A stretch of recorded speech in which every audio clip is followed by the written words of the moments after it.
Welcome to the meeting room at Global TV Talk Show, a broadcast service of globalbusinessnews.net. Now, here's your host, Ed Cohen. This is Ed Cohen in San Diego, and you're on Global TV Talk Show, business unit of globalbusinessnews.net. Our special guest today is Bob Eckert in the Adirondacks in New York. And Stephen Howard joins us as co-host of Strive XL, based in Mexico City. Stephen. Thanks, Ed, and welcome everyone. This is Strive XL. This is our program where we talk about leadership and what leaders can do to build, how they strive to build better teams, strive to be better leaders, and strive to make better decisions. And that's why we asked Bob to join us today, because Bob has some really interesting insights on problem solving. So I'm going to let Bob introduce himself, a little bit about what he wants to explain about his background, and then we're going to get into really how we can, as human beings, and more importantly, as leaders, how we can be better decision makers. So Bob, tell us a little bit about your background. Good. Well, thanks for the opportunity to share with your audience, guys. It's a gift to be able to be here, especially in the COVID times, as they say, and being able to still have an impact on the world. So I'm the founder CEO of a company called New and Improved. We're global. We do our work in 7 languages, and we focus specifically on innovation in everything that's necessary for that to happen.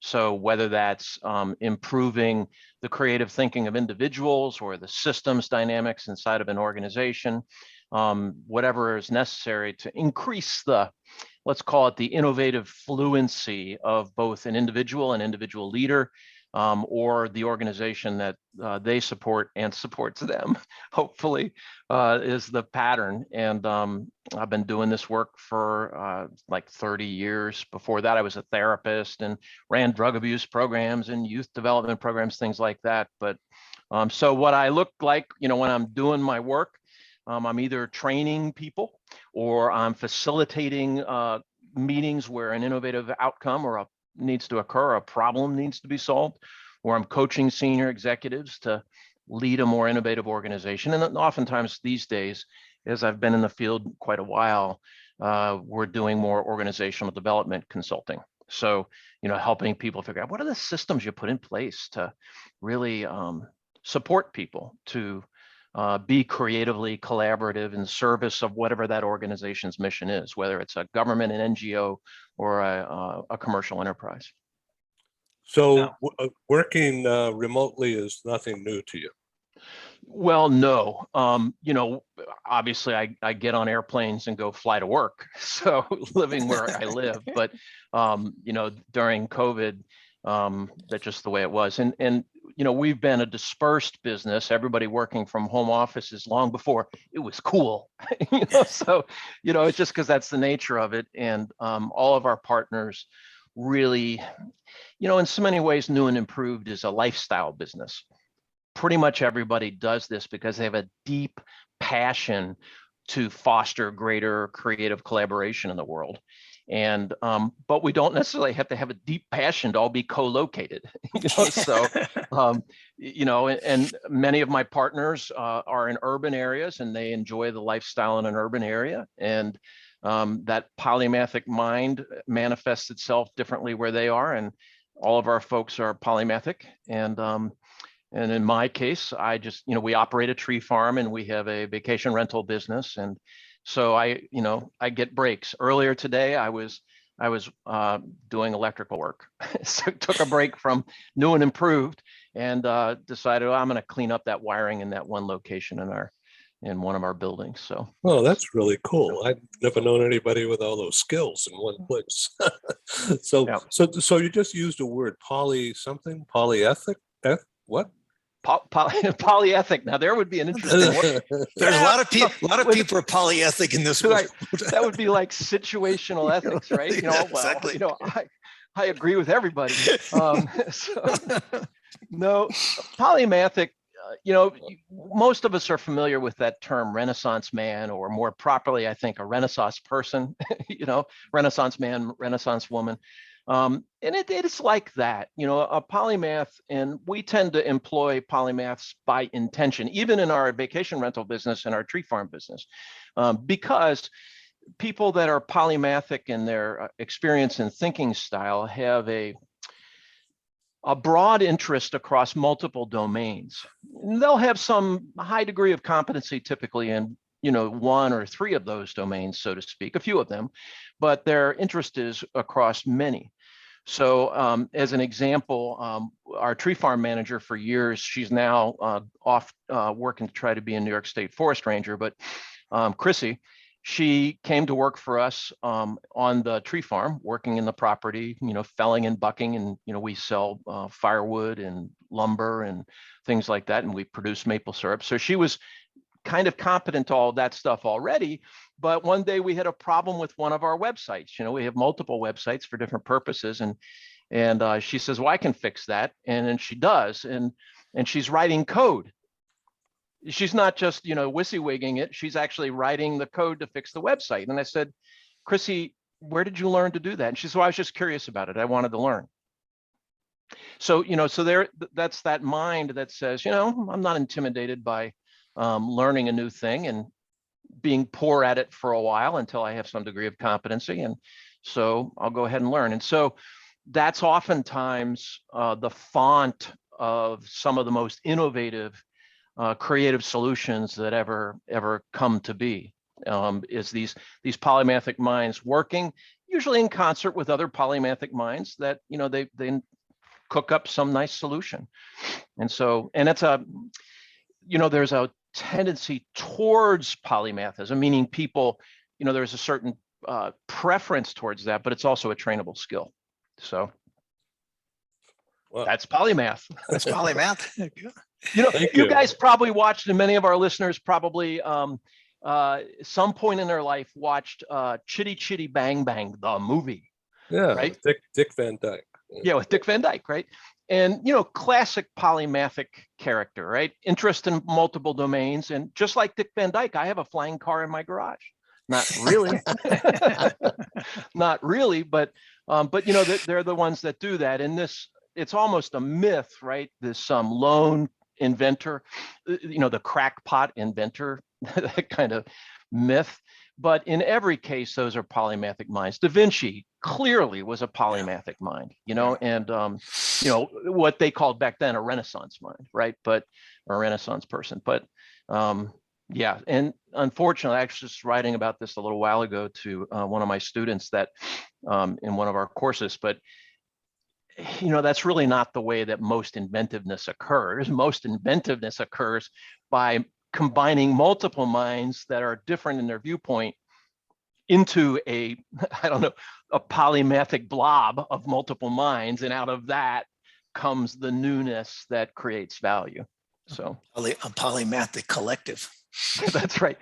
You're Borg, you will be assimilated, right? Whatever. Yeah. Well, okay, let's talk English. I want to ask you, Bob, you were doing wiring this morning, you said. I'm going to change your wiring to another kind of wiring, talk about Sure. the brain, how it's wired. And I've heard you talk one time, and you talked about that we as humans, we're good at problem solving. It's a part of our DNA, but we're only good at it part of the time or some of the time. And a lot of the time we're not very good at problem solving. Why is that? What causes us that we're not always good at problem solving? Well, I'd say we always have the capacity to be good at it, right? Mm-hmm. But we get in our own way sometimes. We become our own worst enemies. What is it the Buddha said? He said, attachment is the source of all suffering. Well, to spin that a little bit, you could think that each one of us is currently successful in our lives. We could acquire more success. We could strive for more, but no one's trying to kill us at the moment. If we're listening to this, we shouldn't be listening to this. If somebody's trying to kill us, go take care of that problem. And we have food and we have shelter. And so at a primitive mind perspective, the more primitive aspects of the human mind, we're successful. And success we become attached to that success. Whatever made us successful in the past, we think will continue to keep us successful. And I don't know who it was that said this. Maybe one of you guys will know this, but maybe R.D. Laing said, whatever made you successful in the past will not make you successful in the future. And there'll be somebody that said that we think said that didn't. But so we get into these habitual thinking patterns based upon previous success. But the world is full of other human beings, and the environment physically changes because of human beings, because of age, because of where we live, because of population, all kinds of things. And so the environment changes. But we don't oftentimes recognize that change rapidly enough unless we're really trying to sense for that. And we develop these habits. We have our short, cute way of talking about it. We talk about the gator brain as a way of articulating that, to give folks a fun way of expressing it. But if you think about alligators, sharks, and crocodiles, they're very successful species, right? But they sure haven't changed for a long time. And in some ways, I characterize those species as brain stem on a stick, and they're quite successful, but they don't work cooperatively with each other. When you see a bunch of crocodiles or sharks in the same place, they're there because that's where the food is, but they're not hunting it like a group of dogs would, and so they're just happen to be there fighting with each other to get the food, and the Lord of the Flies downside of human beings, right? And so we do this. We get stuck in this pattern because we quite literally have a gator brain in our central nervous system. We have limbic area and we have cortex, whereby we can override that. And we don't always want to override the gator brain, but sometimes it's useful to do so. Yeah, I think Marshall Goldsmith took that concept that you're talking about. What got you successful in the past won't get you successful in the future. In his book, what got you here won't get you there. I think. Yeah, right. What a great way to say that. Yeah, it was his way he phrased that. So how do we improve our ability to problem solve? Well, there are fundamental skills, there that are useful. First is setting intention, right? So you have to decide that you want to improve your ability to be a problem solver. And not everybody's willing to decide that. I'm fine the way I am. I'm just good enough. Or in the converse, oh, I'm not creative. These viewpoints of ourselves as beings where we think that there's a boundary condition that we can't move beyond. And so, first is, of course, with all change in human beings, we have to decide that we want to change. And then there's some interesting things that we can do to foster that with respect to creativity. And I think at a lot of levels, folks, I don't know if you guys heard this phrasing, chunk up or chunk down around a problem. And I don't know where I got that, but some thinker. But it's going more of a meta-analysis of why we are the way we are, or of a micro-analysis of why we are the way we are. And so if we go to a kind of a meta-analysis perspective on what limits us from being more creative or being better problem solvers, the thing about the brain, and Steve, you know more probably about this than I do, although I used to teach neurology, but I still have so much to learn. Somebody asked me this morning about the aha moments. How is it that all of a sudden our brain will make some novel connection? And I said to him, sometimes I will say things out loud in an extroverted moment, and I don't know who said that. It's like it came out. Oh, I didn't know that. But I don't think anybody taught it to me. It's just my brain making novel connections. So if fundamentally at a micro level, creativity is fostered by creative thought, what is creative thought? Well, creative thought is the connection of previously unconnected thoughts in the central nervous system. And so if that's what I want is the base thing that's going to create some type of solution to a problem or some new opportunity or new innovation, what I've got to do is see what I can do with my brain to increase the likelihood that it makes those novel connections. Now, I can work with other people who have different skill sets, viewpoints, and experiences than mine, and we can creatively collaborate such that we, kind of think together about a thing. But ultimately, what will happen, and I've seen it, thousands of times, a group will be wrapping their head around collectively around a challenge or a problem or an opportunity, and then somebody will make the aha connection in that single brain. It doesn't occur in a group brain, it occurs in one brain. Now, it occurred in that one brain within the context of a group process or a group discussion or a group collaboration, but there's always the first one that thinks it, or the first one that brings it to the table, so to speak.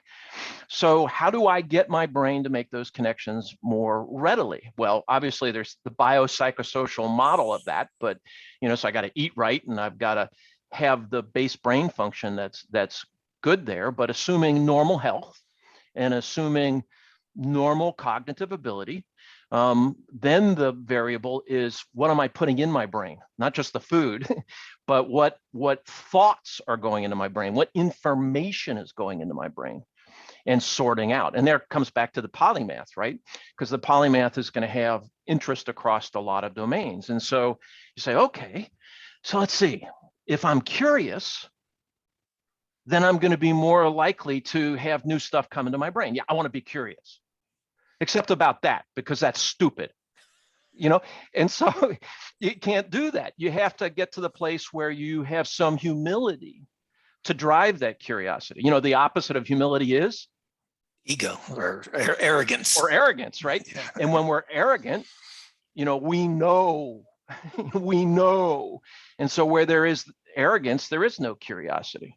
We know when we already know. So I've got to cultivate in myself, and we can do this by choice, a kind of a humble attitude that allows me to be a constant learner. And once I get those two things done, I'm moving in a pretty useful direction.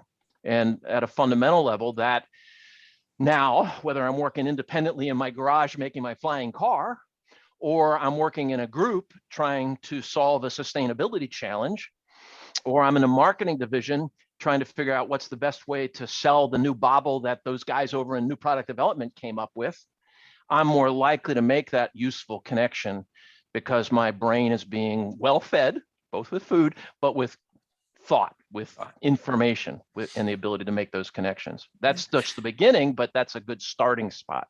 I'll throw out one piece of research I've read recently and then throw it to you, Ed. But very interestingly, there's research that shows that when we get angry, this goes back to your arrogance comment, when we get angry, we tend to think that we're the smartest person in the room.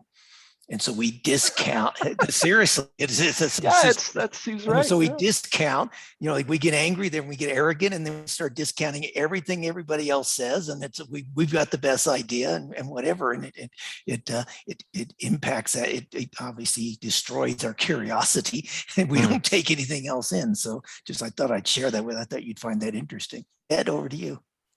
So I think that creativity for me comes when I talk with somebody else and just not necessarily on the same thing I'm thinking about, but just get other dialogue, other input. It's almost like a fresh air or just different air. Right. And then there's like a break and there's a space created for something new to develop or a different perspective. Yeah. So there's a NPR show called Fresh Air with Terry Gross. Yeah. And I'll listen to that. A real good interview. Yeah. And an incredible interviewer. She's mastered that craft, eh? But as I listen to Fresh Air when I'm working around on the property and I'm not sitting at a computer and I can multitask, with a physical somatic movement, but I can get things into my head. It's interesting, the stuff that comes to mind and those connections. But, we can be talking with somebody, but we can also be reading something someone wrote, or we can be watching a video that someone created. And it's all input, it's all input into our brain. And as you were saying, Ed, maybe a space is created or a synaptic pattern is fired, and some novel connection occurs. Well, if I can just bring something down to earth, if you will, is like you're in the middle of the forest, and what about fire danger? How are you thinking through that, not only protection, but avoiding issues? Well, here in the I live in the Adirondacks, and so my wife is a firefighter, Oh. and we've actually been on lines together for small forest fires. But different than currently in the current climate dynamics, different than where you are in Southern California. The Adirondacks, our firefighter friends out west and up in the Northwest Territories and Alaska, they tease us. They say, "You live in the great asbestos forest." We're in a deciduous rainforest, if you will, that picks up moisture off the Great Lakes. So with westerly winds, we get uplift. We're on the western side of the Adirondack Massif, and we get the uplift, so we get a lot of rain. So sure, you get forest fires here, but we really haven't had bad forest fires since back in the railroad days, when there was a tremendous amount of overlogging going on in the park. This is a huge park. It's 6 million acres, and so and about half of it's privately owned, like our tree farm, and then the other half is owned by the state, and it's all wilderness.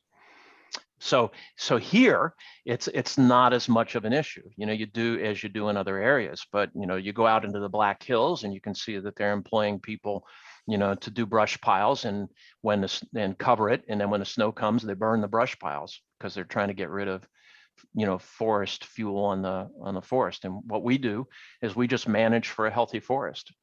It holds more carbon. A well-managed forest holds more carbon than a non-managed forest, because when a tree falls in the woods and makes the sound that no one can hear, that no one's there, that tree is still going to decay and give off just as much CO2 as if you burned it.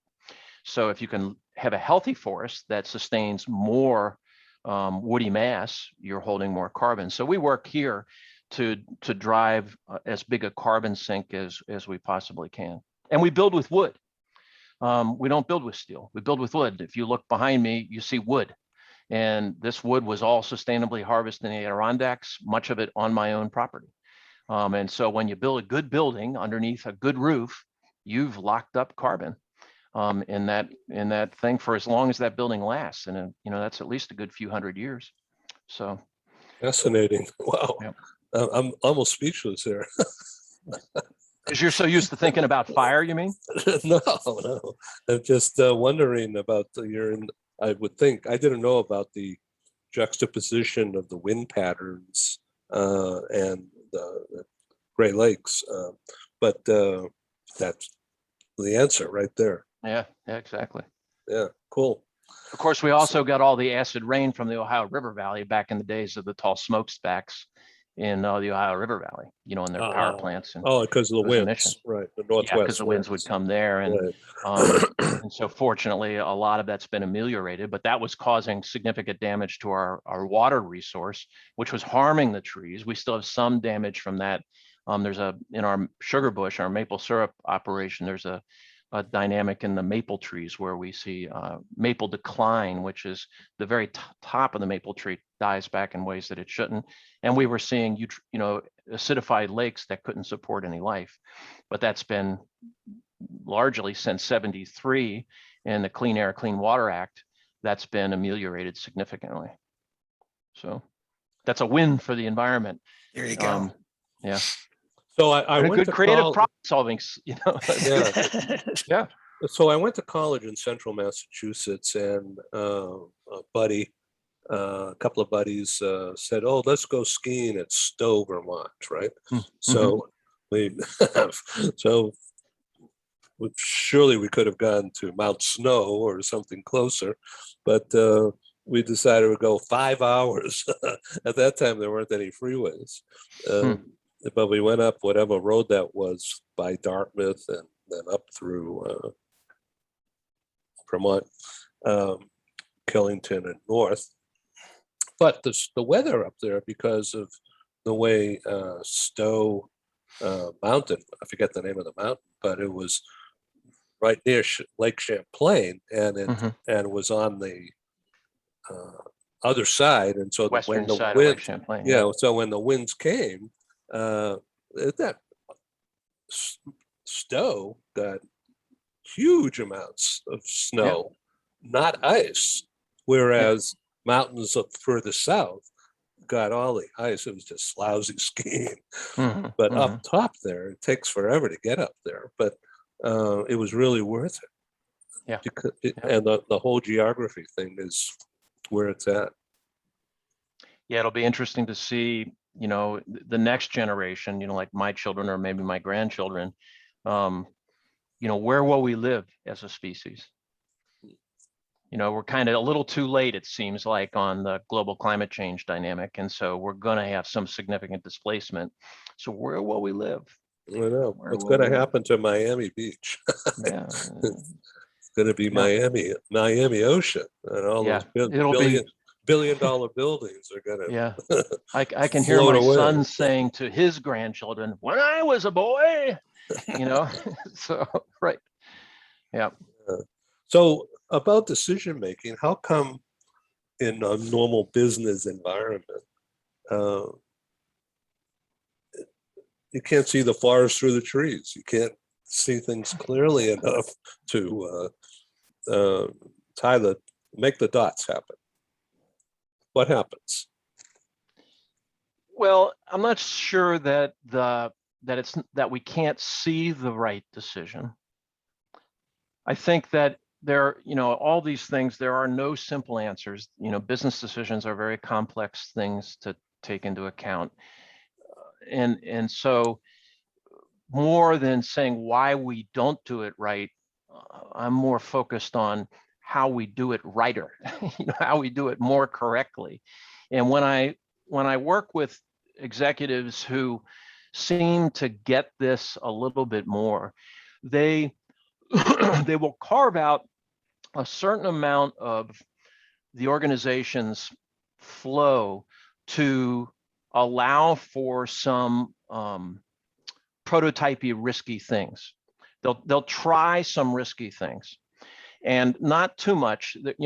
Collins in one of his books talks about the metaphor of another mountaineer, by the way, but he talks about this metaphor of saying to people, if this idea that you have, or this concept you'd like to pursue, or this marketing plan that you think is the better one, and you're not necessarily in the majority opinion,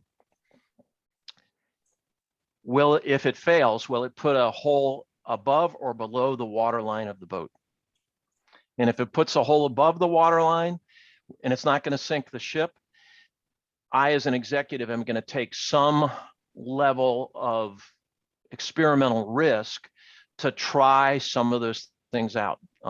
We'll try fast, fail fast is the idea, so that we pay attention to those things that are a little bit more risky, at a little higher level, so that if it's starting to show the nascent signs of failure, we pull back from it, right?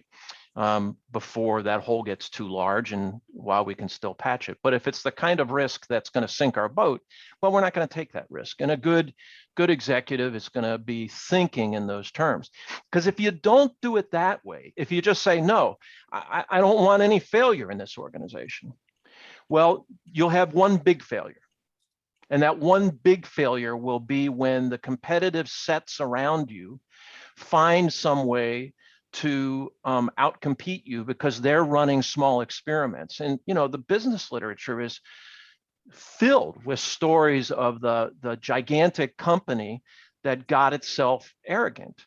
And we've all heard the quotes. It's like, who was it? It was the CEO of DEC. His name will come to my mind, and Digital Equipment Corporation. It'll come to my mind in a minute, perhaps. But Olson. Yeah, thanks. Good. Ken Olson. Yeah, Ken Olson. And somewhere around like 77 or so, the two big companies, at least stateside, were DEC and IBM. They were competing with each other in the mainframe market. And that's what computers were. I mean, I remember back in college, punch cards and sliding punch cards into running these random programs that all I've got to do is say, Google search now, but, and we had to write a whole program so that the machine could understand the phrasing Google search, right? But it couldn't do anything with it. But so Olson was, leading his company. He was the chairman and CEO of DEC at the time. And, somebody somewhere along the lines caught him saying, why would anyone want a computer in their home? Now, IBM, they ran an experiment. They shoved a bunch of people wanted to play around with this idea. They were hot to, with this idea of personal computing. And so they sent them down to Florida, is my understanding, and hid them away from corporate headquarters. And if I remember the story correctly, that was Lenovo, the Lenovo group, and it ended up coming up into the PC space, right? So why? Well, his job was to protect shareholder value. His job was to make sure that the company didn't sink. His job was to de-risk. But if you de-risk too much, like Ken Olson did, you're not running those small experiments, and IBM did run a small experiment initially. And so it wouldn't have sunk their ship. And they did it wisely. They insulated the folks that were running that experiment from the managers who were controlling budget that might wanted to pull budget from that so that they could hit their KPIs more effectively, their goals more effectively. And so, that's the pattern. And so we've got to ask ourselves the question, what's the right amount of risk? We've got to titrate for the right amount of risk. And that's different in different industries. We did some work for one of the major toy companies, and one of the senior executives there told me when we were doing some product development concept work with them, he said, the problem is that we have to sunset 80% of our products every year. So even stuff that's making us money, we get rid of it. We only, Pareto law, Pareto's formula, we keep the 20% of the, the highest value, and we get rid of everything else, even some that we're making money on, because we've got to have a story to tell driven by the Christmas holidays of a new thing, something new and improved. I wish I got a nickel for every time somebody said that, but, and so they have an innovation engine because of that in the toy industry that they have to come up with new stuff all the time. And they developed a system for risk taking that says we're going to sunset 80% of our products. So let's build a system that's going to be able to replace those with toys on the shelf, during in the States, and in Canada, the Thanksgiving to Christmas season. So, and so they're planning for risk. They're asking themselves the wise question: what's the right amount of risk that we would do? In the pharmaceutical company, it used to be that you were constantly looking for molecules and targets, and it took a lot of lab work to do that. And then somebody invented high throughput screening, where you could put, a bioluminescent molecule on something and see if there was an action when you did this big tray full of multiple molecules that were, looking at going after things. So they're doing a lot of that right now to try to find treatments for COVID, right? And to see, does it seem to impact the virus in some way? So it's the right amount of risk. And when technology advances, you can do that risk in smarter ways. Hi, this is Ed, and I thank you for tuning in to Global TV Talk Show, a unit on globalbusinessnews.net. We broadcast to the world, as you know by now. So I wanted to make sure that you understand that our programs are advertising supported. We're grateful for co-sponsors, advertisers. They have a marketing budget coupled with a strong desire to be associated with our top quality program. And of course, I'm grateful. Thank you. So for the next few minutes, you're going to see some commercials. It's mostly very low key, and our prices are very, very reasonable. Our exposure for the advertisers go 12 months and beyond. Some of our advertisers have been with us since March, April of 2020. And Google Analytics has tracked over 125,000 what they call audience page views, which means you looking at this page, that's a page view. Now, if you happen to go to one of our other shows or to our radio broadcasts or to our newspaper or magazine, those become additional page views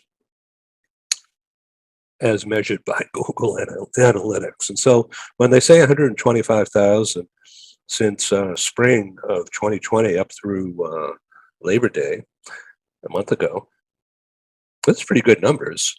And the past 30 days, Google Analytics has measured just under 6,000 audience page views. And that, according to them, is a 42% increase in audience participation over the month of August. So thank you very much. Well, here's our advertisers, and we'll be back in just a couple of minutes or so, and we'll proceed with this interesting conversation. Thank you. This episode from the meeting room of Global TV Talk Show is brought to you by The Bridge School, the accredited international online private school of choice, at bridgek12.org. Porch Light Rental and Destination Services. Reduce your renter lump sum or managed relocation costs. Visit them at porchlightrental.com. And by heirs.com. With our full range of services, we can help design and manage your international relocation. Find us at heirs.com. Primestone Partners, featuring corporate, government, and developer housing solutions, as well as senior-level advisory services. Find them at primestonepartners.com. And by International Auto Source. We are the vehicle experts for expats, featuring all major brands of automobiles with flexible solutions and financing. On the web at intlauto.com. Become a global player in your field. Cross Culture to Go provides virtual support for your global business and career success. We can help you thrive in 140 plus countries and markets. On the web at crossculturetogo.com.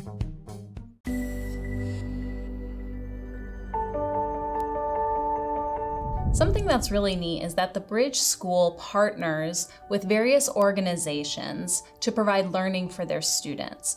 For example, we partner with a major ballet company, and we are able to enroll several of their students into our school. So now not only is the student able to participate in a school and have a seamless transition while they're very active in their ballet career, but now they have other dancers that are with them that are doing some of the same courses. So it's almost becoming a camaraderie where they're taking similar courses, they're working together on their ballet, and really being able to form this great partnership with these organizations to provide a needed service.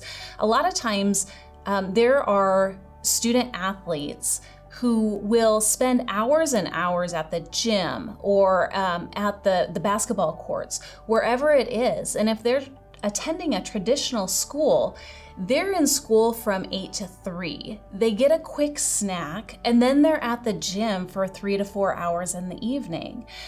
Coming to us and having that partnership, they're able to break that up throughout the day. They can have a morning practice, get some schooling in, have an afternoon practice, finish their schooling in the evening. So there's that flexibility. And additionally, if there are tournaments or performances, it's fantastic because if there's a week where they have shows straight through, they can take that week off of learning and then pick back up when they're done. So it offers this great flexibility. And for the program owners of these sports leagues, it is a win-win situation for them because they see this need. They see this need that their students need to make sure that they are obtaining the grades necessary to be successful adults in our country and in other countries. But it provides them an environment where they can be successful at both.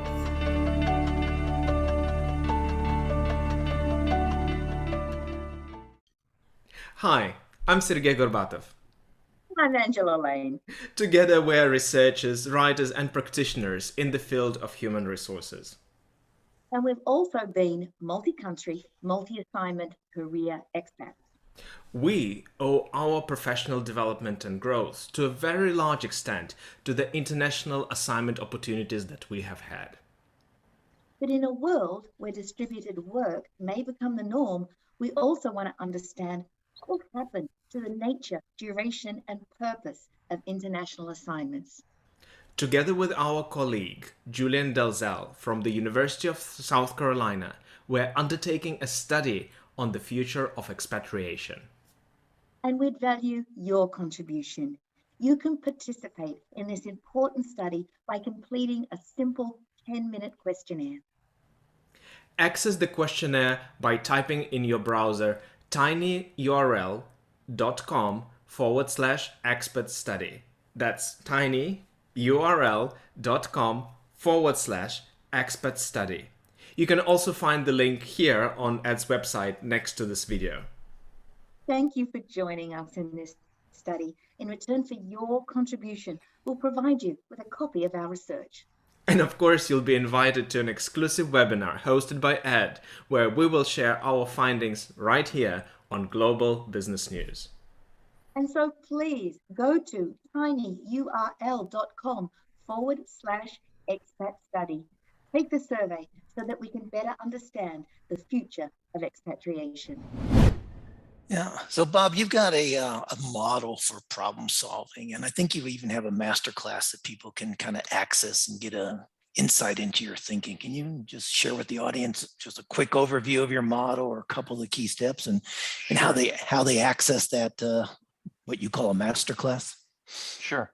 Well, the model is a derivative of creative problem solving. So the universal creative process, if you will, that is DNA driven. It's back in the 1950s. There was a guy, Alex Osborne. If you know the advertising world, you might know the firm BBD&O. And O was Osborne, a New York City based ad firm. And Alex was a polymathic ad dude, and he knew that his success as an ad firm was going to be driven by the creativity of both sides of the business, the creative side and the account side. And so he knew that the differentiator was the creativity of his people, whether they were the creatives, on the creative side, or the ad, or the account people that were creatively selling and closing new accounts, right? And so he just, started observing. Stephen, I bet you know Piaget's work, where he would sit. You couldn't do this now, but this French psychiatrist, right, or psychologist, his model for development, childhood development from observing. I actually met him in Sydney. No kidding. Yeah. Assumed he was long dead, but yeah. No, So I nowadays met him in Sydney in like 1981 or something. Yeah, you wouldn't have been nowadays. I don't know, some old guy sitting in a park watching little kids. It's a different kind of dynamic in the world today, right? But so Alex Osborne was observing how his people were naturally creative, and he saw a pattern, much like Piaget saw a pattern in kids. And so he articulated that pattern. And, that's gone through a number of language changes. Initially, it was called goal finding, data finding, problem finding, solution finding, that kind of thing, right? And it's continued to evolve into what now is called officially the Osborne-Parnes creative problem solving model. And it holds, because it was observed, it wasn't invented. Some of the other models, design thinking and Kepner-Trago and, others of those ilk, they're more kind of branded tweaks on creative problem solving, if you will.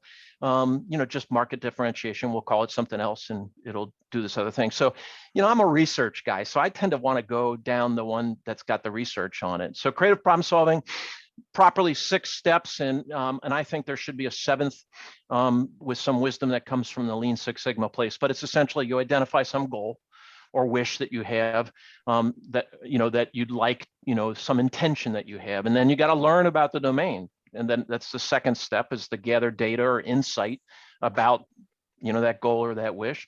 And then once you gather that data insight, you'll realize there's certain problems that are obstacles that are getting in the way of attaining that goal or wish. So that's the third step, identifying what the problems are, or the obstacles are, or the challenges are that you have to overcome to get to that goal. And then the fourth step is to generate some new thinking, some ideas to overcome that obstacle or to solve the problem or, to overcome the challenge. And the ideas aren't good enough. You have to cook them up into something. And so that we call, strengthening a solution. So you've got basic ideas, you cook them up into some kind of a pattern or that you think would be a robust solution. And then you want to strengthen that, right? So you've got to, kick its tires and, war game it or run a small prototype and validate whether you're correct or not correct in the solution that you've created. And then finally, you're going to make a plan of action to kind of roll that out.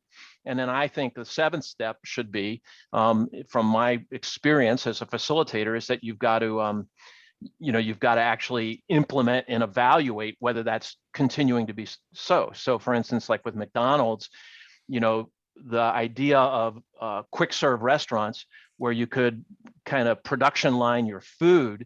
The McDonald brothers in Southern California, they were doing that, but it was Ray Kroc who figured out how to franchise it. And the McDonald's guys had tried franchising, but they failed because they couldn't control audit that their franchisees were doing the things they were supposed to do exactly right to protect the brand. And so Ray Kroc figured out how to kind of solve that sub problem within it. And then you get the McDonald's. So that's that implement and evaluate. Make sure you're really getting what you think you're going to get. So it's those 6 steps, and people articulate it. It's essentially clarifying what your goal and your problems are, and ideating, and then developing, and then implementing. It's those kind of grossly those 4 steps. But if you only look at it as those 4 things, you leave real big holes in your thinking. So I'm more the 7-step kind of guy. So, and you've got to take those ideas and converge them down and evaluate them, I guess. Sure. Every one of those steps has what we would call a divergent component or a generative component, and then a choosing component or a convergent component. So, and the misnomer, and it kind of drives me a little crazy, that people think, creativity is all about ideas. No, it's not. Some of the most creative minds are the ones that reformulate the problem. When the problem becomes clear, oftentimes the solutions become self-evident. You don't really need a whole bunch of ideation. The problem is that you're solving the wrong problem. How many, when I was doing marriage and family therapy, how many couples would come to me and they knew what the problem was? It's like we were saying earlier with the argument, you're a genius at that moment because it's the other person's problem. And so they come into the room saying, he's the problem, she's the problem. And what we do as therapists is help them find some problem that they can work on together and start to rebuild some problem they both agree they're willing to work on. And then they start rebuilding their relationship or not, by solving something together that they can agree on. And so a good therapist is not the person giving them the solutions. A good therapist is helping them reframe the problem, And so in a small business environment, or it could be a big business, but in a small business, like I've got issues and I'm trying to work my way through problems right now. And yet I'm not taking as scientific an approach as you just said, and yet I know exactly what you're getting at, all the different steps, but I'm doing that like seat of the pants, it seems like. Sure. Where I'm trying to do this, trying to get more revenue out of a product, or I'm trying to create an environment for that revenue to be generated, and the impact of COVID on business decisions, that impact, if they have a marketing budget at all these days, it's not going to go to me, it's going to go somewhere else. So how do I get my product to be different, or how do I get that decision making to envelop what I'm doing? And it's really difficult, and there's no science to it. Or I didn't think there was anyway, but maybe I'd there say is. there is, yeah. Actually, there is, yeah. Yeah, there is. There's a You know? process and a science to Yeah. it. You know, and Ed, you've been successful in the past. So the natural thing to do is to kind of, well, I figured it out in the past, so I'll figure it out now. But what's really interesting to me is that, don't misunderstand me to be saying that every problem I have to solve, I follow a 7-step creative problem solving process. No way, no way. But some of the problems I have to solve, I do. Some of them I do. And over time, and there's no good science yet that I've seen. And there is actually a peer-reviewed scientific journal in this space called the Journal of Creative Behavior, published by the Creative Education Foundation. But so that's where the peer-reviewed science here shows up mostly. And so when do you use, the whole process? When do you don't? There's the nomenclature in the field is you do task appraisal. You try to figure out, what it is that you're working on at a given time. And if I had my druthers, more people would kind of learn the creative problem solving process, this universal creative process. They'd learn it and they'd apply it, in a structured setting, working on things that matter to them. And then they'd see that, oh, it works. And then after a while, you would have an intuitive sense about when you want to do intentional divergent thinking. Where you're going to say, okay, I'm going to make a big list right now of all of, let's say, the goals or all of the opportunities or all of the things that are getting in the way of the success I'd like to achieve. So, it's at New and Improved, oftentimes the staff, it's funny, we will hire a facilitator outside of our company to come in and help facilitate us through our strategic planning process. Because we want our minds to only be on the content of what we're doing and not thinking about the process. So I remember one time we had all the partners up here and we had brought in a creative problem solving facilitator that we knew, who we were kind of looking at bringing on as a partner. So he didn't know it, but it was a test. And we paid him to do this work.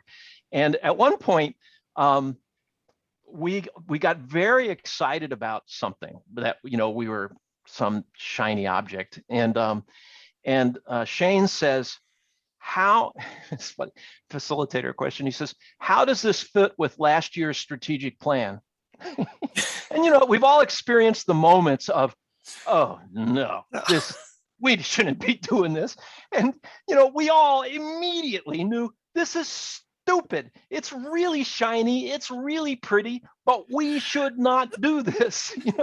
Maybe sometime in the future, but let's just stop. But we couldn't see it ourselves. And I'm not sure that he saw it either. He just asked a good facilitator question. Yeah. And we had made some strategic priorities that we were either going to have to throw in the garbage the year prior, we're going to have to throw in the garbage now because it was, we realized something we didn't realize before, or we needed to stop thinking about this thing. We were just having too much fun, but it was the wrong thing to do at the wrong time. It was a new product that we were thinking about would be really fun to put out in the market. But we needed to get the value out of the products we already had in the market, right? Before we started a new experiment. So I think, Ed, sometimes it's really useful to just ask the question of, in any of those stages, and there's some great creative questions. We're going to talk about some of that in the masterclass. We do talk about it in the masterclass, and we've actually got a live event coming up in a few weeks as well. But where it kind of does that, and the folks that attend the masterclass, for instance, or watch the masterclass, they download this thing. We call it a cheat sheet, and it kind of has these process questions. You kind of do your task appraisal, get a sense of, what do I really need to be doing right now? Do I need to be clarifying the problem? Do I need to go all the way back to what are my goals? Do I need to generate ideas to solve a problem that's, persistent? Do I just need to improve the solution I already have? It's a pretty robust solution. It's just not perfect yet. So maybe I just need to improve it. And those are good kind of process questions that then help frame the mental work that you and your team or your executive team or some division in your organization needs to take on. And it's a doable thing, but it's a hard habit to break. especially for entrepreneurs, because we've kind of been good lone problem solvers for many years. And so, hey, I'll just solve it. I would much rather, it's like I'm putting in this new system that's going to melt the ice that's flowing down into some of the valleys on this building. And I had to do a lot of learning to figure out what's the best solution. And at certain points, I have to stop myself because I'm up on the roof, I'm putting things together, and I'll realize there's something I need to learn a little bit more about. But I'm so happy in the doing at that moment that if I'm not careful, I'm going to make doo-doo. And I need to stop, and I need to go and get on the computer and watch a YouTube video about how am I going to splice that into the control box? Because that's a unique way. I've got to go underneath the rafters here. And I'm not sure what the best way to protect that wire is. I have ideas, but why not go to the expert? So I'll watch the YouTube video from the company that I'm getting this stuff from, because it's a unique piece of wiring that is not the normal kind of stuff. So you have to stop. And it's awful hard for entrepreneurs to do that. It was that one story that who told this one, but it's the story of a group of people making a road through the forest and the jungle, right? And the manager, the leader, climbs the tallest tree and looks out at what everybody's doing, and man, they're working. And he's happy about that, but then he goes, oh no. And he yells down to them all, we're in the wrong jungle. And everybody yells up, says, but we're making progress. That's doo-doo, right? They're doing stuff, they're making progress, they feel fulfilled because they're looking at what's right in front of them. And a leader's job, in part, is to both look him or herself more broadly, but also to get the people, train the people to replace you, get them looking more broadly too. And out of that comes a more facile and fluently creative organization. This is a masterclass show. It is. And I think it's not just entrepreneurs, Bob. I think all of us have that tendency in our personal life or professional life. And interestingly, I was thinking about this the other day is, our coming out of the pandemic, managers and leaders have been measured mostly in, the last 15, 20 years on their ability to execute a plan. Mm-hmm. And I would suggest, and I think maybe part of this problem solving thing you're talking about here is they're going to be measured in the future about their ability to plan and make adapt to plans, to be adaptable, to be agile, to spot problems earlier in the execution and create plans B, C, D, and E, not even just plan B anymore. So would you agree to that? Yeah. It's that Marine, trope. Adapt and improvise as things come along. But if you do too much improvising, then you don't build a system. Right. So you got to build a repetitive system as well. So, it's just easy. All you have to do is these three things. No, it's not. It's complex. One of the things that you'll hear me say when I'm coaching people is anybody that starts a sentence with, quote, they should just ... There's somebody that does not understand complexity. Exactly. And things are not that simple. And they should just make everybody get vaccinated, or they should just let everybody make their own choice. Either one of those polarities is crazy. Yeah. So have you guys read any stuff or watched what's his name? The polarity management work, really fascinating stuff about how to do that thinking when, I'm blanking on the person, but it's a great book, Polarity Management. And it really helps to kind of think through some of those things that are not binary in their solution set, that there's pros and cons to each end. And you got to try to, slalom through those things in an effective way. Yeah, we used to teach you manage problems, but you solve problems, but you manage not complexity, but there's I can't remember the word now, but we used to have a program on that. Barry Johnson, I think, is the name that's popping into my head. But this is what do I want to do right now? I want to be a doer. You want to get the answer. Management and get the answer because we can now. That's for somebody that has a polymathic tendency. and enjoys learning constantly, oh, I just love the fact we've got so much information at our fingertips. The thing for me, I have trouble sleeping because I gotta stop learning, and then when I learn, then I make connections about how to solve different problems that I have a passion about or a care for. And so that, not only do I have trouble falling asleep, I wake up early because my mind's going, Yeah. And yeah. Hey, listen, before we run out of time, you mentioned in the past you have a live event coming up. Can you tell us a little bit about that and a little bit about, again, how do we access your masterclass? Sure. Well, so the platform, it's a startup. It's a fun startup, really interesting group of people that rather than this masterclass company, instead of finding the most famous people in the world who've put their energy into being, growing their fame, growing their personal brand, this is a group of people who are producing master classes that are folks that have just been in the trenches doing it and have developed deep competency and have spent more of their time on developing their competency than they have on developing their brand. And that's masterclass.ac, instead of .com, masterclass.ac. And there's a bunch of material starting to show up. It's new, it's a new company. And so I've got a live event that we're doing. You can find out about it on LinkedIn if you go to Masterclass, Elevate Masterclass.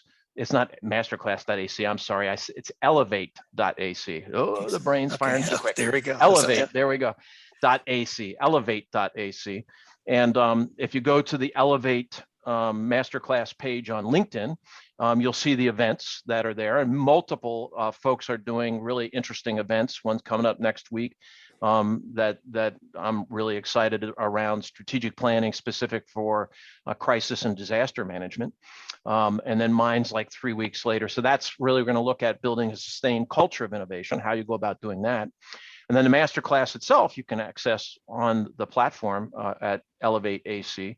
And that one's specific on the creative process and how to be a more effective and more fluent creative problem solver yourself. It's like, 12, 10-minute long sessions, very digestible, kind of mini TED Talks in a multiple sequence. And so that's how you get to it. And certainly, connect with, I know, Stephen, you're there as well. And so anybody else, that connects with us, can easily see that stuff there. Excellent. Yeah, excellent. Interesting. Thank you for being on the program. Yeah, guys, it was fun. Gave me a break from doing electrical work. It was like a spark plug, actually, because I'm in the middle of trying to solve these rinky-dink problems, but they're monumental in impact, and it has to do with pricing a product, pricing or repricing, because the other way wasn't working. Mm-hmm. and then, okay, so what do I do? So it's like, this is kind of a wild and crazy comparison, but say Costco versus the dollar store. Mm-hmm. They're selling similar stuff, only it looks different. And the whole system is different. Yet probably if it's like me, I go to both. Mm-hmm. Different things, but the dollar store has done some packaging magic, actually. So you think that you're getting more than you are in many cases, and that's their market segment, right? And then they locate then they've got great location. They've done a nice thing in terms of being located in many, many places. Whereas Costco, because they're so large, they have difficulty locating in as many places. But Costco sure has run a better employee culture. Their innovation, if anything, it's in their employee culture, versus their biggest competitor is Sam's, right? Part of the Walmart system. And Costco is well known for the quality of its employee culture. So where do they innovate? It's like, we tend to think of it as products, but sometimes you're innovative in terms of the way that you treat your people. And then that cascades down in terms of the way customer experience is. Yep. So, yeah. Interesting. Stephen? Yeah, and I think, one of the bad habits we all have, particularly in leaders, one, because we're always on the clock. I mean, the pressure to make quick decisions all the time, is we get into this routine, we see everything as a problem and not everything, and therefore we start judging it immediately instead of pausing and saying, okay, where's the opportunity this is allowing us to think about? And then start asking questions of, what if, more what if type questions of what if we did this? What if we did this? What if we looked at it a different way before we start judging, the ideas and then, immediately putting in that problem box and then not thinking about the ideation as Bob was talking about, creating and coming up with ideas and solutions. So I think it's just a bad habit we get into. And I think I want to encourage people to watch his masterclass and look at what would you call it, the creative universal something, but whatever the universal creative process or the creative problem solving process. Okay, universal creative process is look at that and as you say, you don't want to use it all the time, but when you've got those tough decisions or those opportunities facing you, rather than go down the wrong track, use this process to look for ideas and come up with the better solutions, more optimal decision. Just what I always talk about, optimal decision making. Right. Yeah. That's great. So come back again, please. Yeah, it was fun, guys. I enjoyed it. Yeah, we did too. Thank you, Steve. What's next? What's next? Well, for me, it's lunchtime, so I'm definitely going to go have lunch and then take my Mexican siesta this afternoon. So that's what's on my plate. Okay, great. Okay, thank you. Take care. Thank you, guys. And enjoy the Adirondacks. Oh, it sounds great. Yeah. And edit this out. But Bob, how close to Willsboro are you? Willsboro is probably about an hour and 15 minutes from here. Okay, so I've been there once before. I did a program for Emirates, the French mining company. So I've driven past your property, I'm sure, on the way to Willsboro. Yeah, could be. Yeah. Could so be. anyway, it just popped in my mind. That's where I've been close to you at one point. So Cool. All right. Well, thanks a lot. Thanks for joining us. Enjoy the rest of your day. Thank you very much. We'll edit this, and we'll not really edit it, but we'll put it together. And when Ed and his team have it ready, we'll send you the link so you can print it if you want to. And then I'll help promote it. Yeah, it could be 4 or 5 days. Not sure. Yeah. Okay. No great. worries. Thank you. Take care, gentlemen. Yeah, and let's edit out the masterclass AC thing and get it to be. Robert's going to kill me. Elevate AC. That's all right. Well, you corrected. You corrected it, so it's okay. Yeah, but. He'll kill you. Poorly. He'll kill you. Thanks again, Ed. Appreciate it. Thanks, you, guys. Thanks, guys. Nice to meet you. Bye-bye. You later. That. Thank you for joining us in the meeting room at Global TV Talk Show. Have a wonderful day, and stay safe.